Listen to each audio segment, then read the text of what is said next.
Merrill College, UCSC's Hill on a Hill. Founded in 1968, Merrill was built to connect a student's education to the living world around them. From the start, Merrill has always shown to be different compared to the other colleges, being one of the first to challenge students to question their culture, identity, and responsibilities to one another. Here, students from many unique backgrounds come together, united by one bold theme: cultural identities and global consciousness. While this theme stands strong today, debates about Merrill's main focus were rampant throughout its history. Society evolved and values changed, forcing Merrill students to rethink their purpose. The 1971 document, The Merrill Person, is a collection of students' and faculty's beliefs about what being part of this college meant, to live and learn here, and to carry its values beyond the Hill.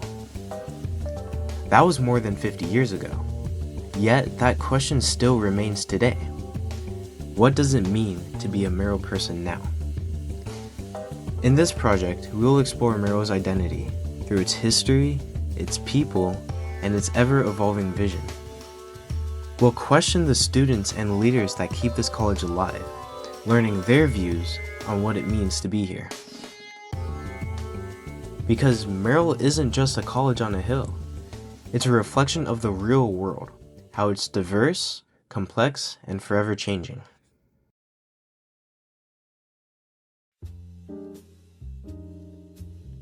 In 1968, a new college at the University of California, Santa Cruz was announced with a radical, unprecedented mission. Merrill College, the Los Angeles Times reported, would be the first college in the nation principally devoted to fighting poverty. Its founding provost, Philip Bell, envisioned a Peace Corps type institution.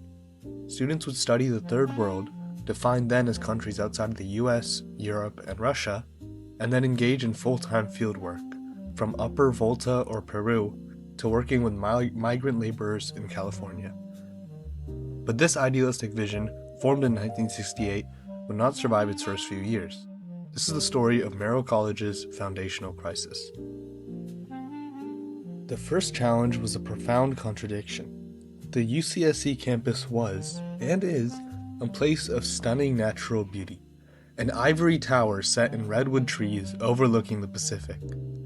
Provost Bell himself admitted, "It doesn't look like a place to study and fight poverty." Furthermore, the student body was known to be elitist, drawn from white, middle-class, affluent suburbs. This was a privileged setting for a college dedicated to race and poverty. The second challenge came from within. Students were drawn to Merrill's fantasy of a close-knit residential community, but the reality was very different. A 1971 internal study found that students felt a very common sense of loneliness and alienation. The report diagnosed a Merrill paradox. The college's theme was the problem. The Peace Corps ideal encouraged students to be transient, to take leaves of absence, to drop out, to focus on fieldwork in the rest of the world. This outward-looking focus prevented the very community that students craved. But the breaking point, what the 1971 report calls the singly most important event in Merrill's history, was an ideological collision. The founding Peace Corps ideal was, in the words of the report, a white man's burden mentality. During a core course on Africa, black leaders identified as Herman Blake and members of the Black Student Union literally destroyed the entire concept politically, racially, philosophically, forcefully, and bitterly. The report is stark. All the dreams and plans of that host of idealists disintegrated, and Merrill College, or whatever was left of it, entered into Phase 3. Phase 3 was an identity crisis. By 1971, the college was paralyzed by student apathy and institutional bureaucracy. The entire community was locked in a crisis in definition over the term Third World. Students and faculty believed Third World must include minorities in this country, but Provost Bell, in the 1971 interview, held to his original international definition. He hoped the next new college, College 7, would focus on minority difficulties in the US, allowing Merrill to, in his words, better accomplish its original intentions. The 1971 report's capture college shattered. Its founding ideal was rejected as paternalistic, its community was alienated, and its leadership and students were fundamentally split on two different, incompatible futures for the college.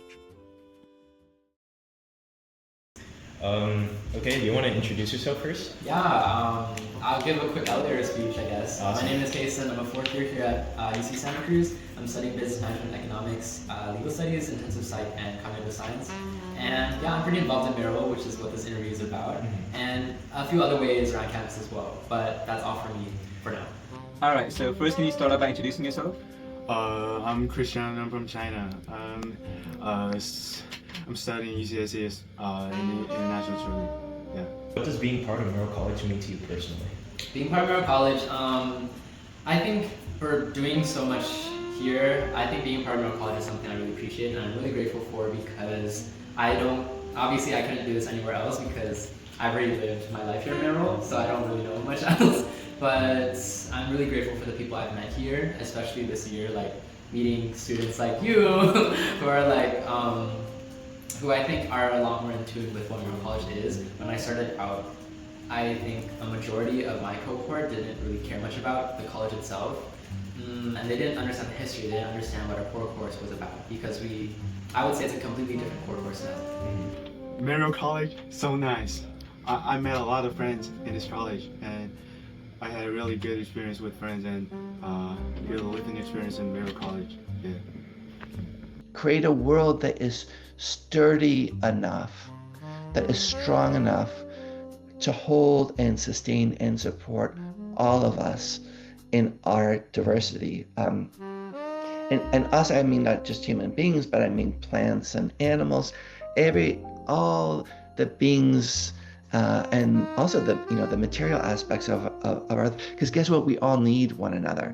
We all need one another. If we can't figure out how to coexist, none of us is going to survive. So it's that interplay, that those things, cultural identities and global consciousness, they're not separate. They actually will hinge on one another. That's our work at Merrill College. For a second question, what is your role around Merrill and how would you describe your contribution to its theme? Roll around Merrill.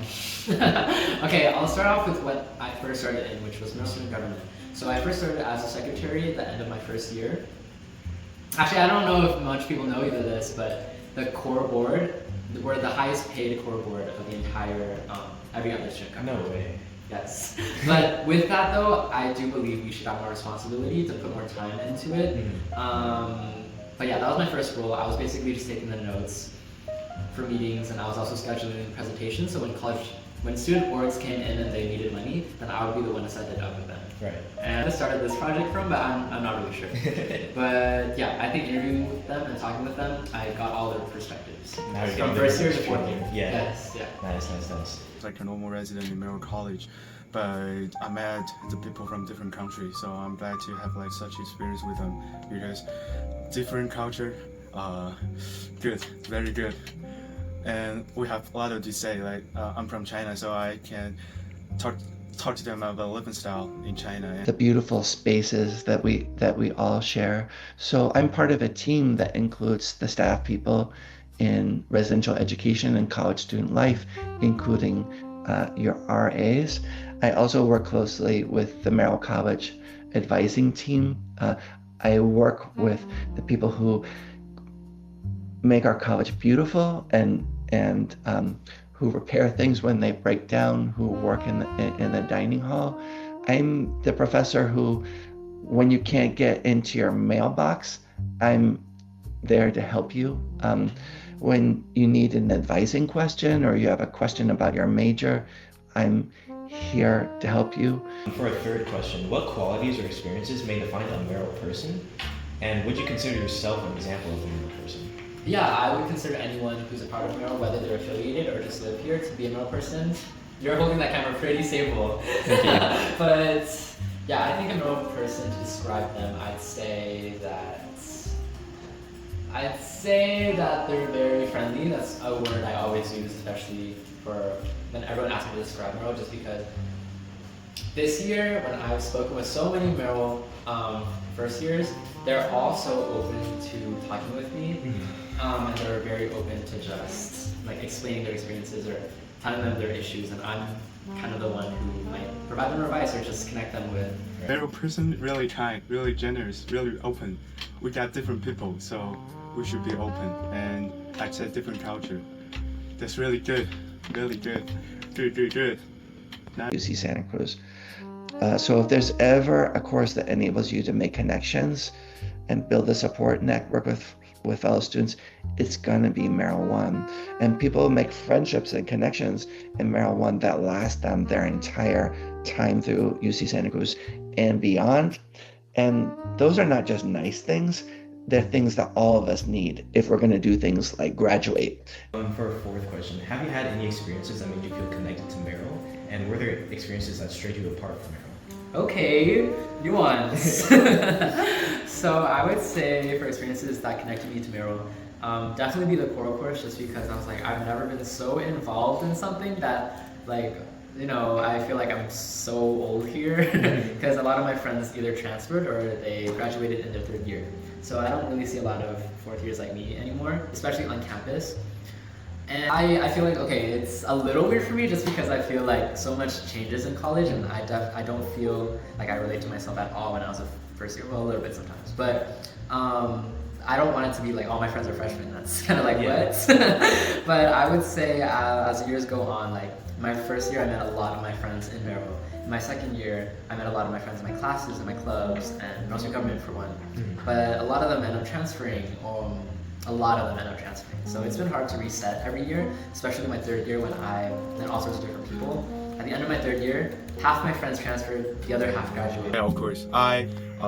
Since I've been here, I talk with my roommates and making friends, and especially Shukai, he helped me a lot because I really just like this situation.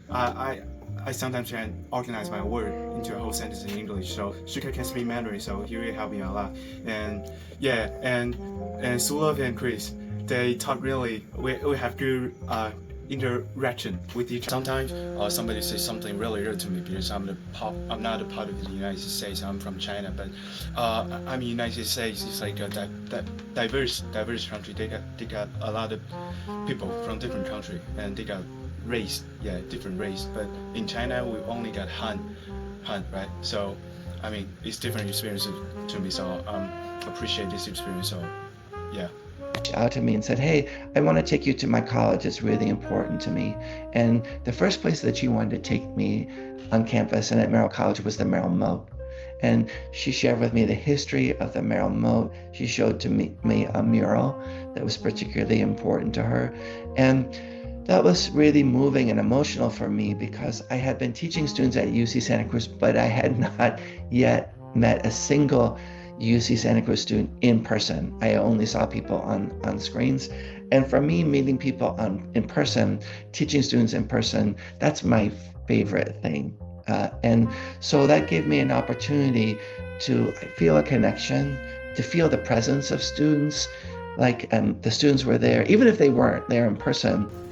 And for our final question, speaking about changes, like have you witnessed any differences in Merrill's community from before to now?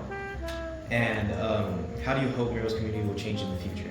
Yeah, so I would say there's a huge difference. I think a big part of that plays within our team of like, especially our provost and then the core course and let's see, the team of RAs, for example. Like when I started out, I don't think there was any like sort of pride in being at Merrill or any like sort of like I love being at Merrill, like I love Merrill. When I first started, I think people were just trashing on Merrill constantly. I think now it's much better. Like people understand what being in this college means. One thing that, well, all the most important changes that have happened at Merrill since our beginning in 1968 have been changes that have been initiated by students and changes that have been made by students. And students have You can see that in the Merrill Person, how students are thinking about Merrill, analyzing Merrill, and thinking about how to make Merrill better. Alright, so for our very last question here, I want to ask you, how have experience in Merrill College especially differed from your school life in China? What's the biggest difference you felt? Yeah, less entertainment. I mean, and second one is language. People right here they speak two many languages, but mainly is English, but like Spanish or something. But and third one was the lifestyle. Lifestyle. People right here like to work out.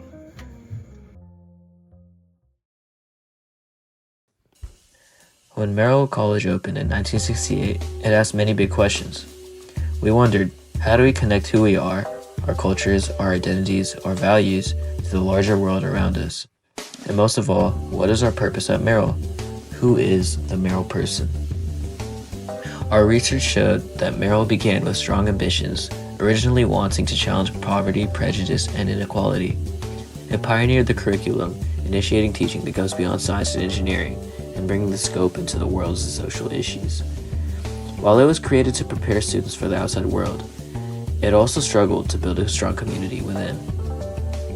Today, the people of Merrill have slightly different values to the Merrill of the past. We've shifted our attention toward our own community, focusing on issues in our environment or missing pieces within our curriculum. We're far more diverse than ever, with our community only growing more and more each day. We prepare our students for the natural world by reflecting its nature in our classrooms, residence halls, meeting grounds, and the overall campus. All in all, we made a space comfortable for inclusive exploration, enabling us to train our identity, justice, and sense of belonging, both global and local. We see how each generation redefined what the Merrill person means, from a Peace Corps operative seeking to fix underdeveloped nations in the 60s to becoming globally conscious of the world's situation today. As Merrill evolved and reshaped throughout the years, the idea of the Merrill person evolved and reshaped with it. Over time, the question became less about who belongs here and more about how Merrill will change next. So we didn't answer who the Merrill person is, but instead we wondered if the question was flawed to begin with. It wasn't ever wrong, but there is never only one answer. Merrill's greatest strength is in diversity. We hear many different stories from many different perspectives, all while being in the same community. The definition of a Merrill person is impossible without considering the variety of connections we have made.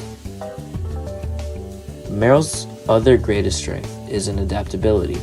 The fact that so many different cultures can coexist within one place shows power and an ability to adapt. Defining the Merrill person changed so often over time as the community became more diverse. So the real answer is, there isn't one single Merrill person. Instead, we all are the Merrill person. We created the community, values, and traditions that give Merrill its meaning. And together, we must make the effort to understand what comes next by listening, learning, and to keep asking the question, how can the Merrill person develop in the future?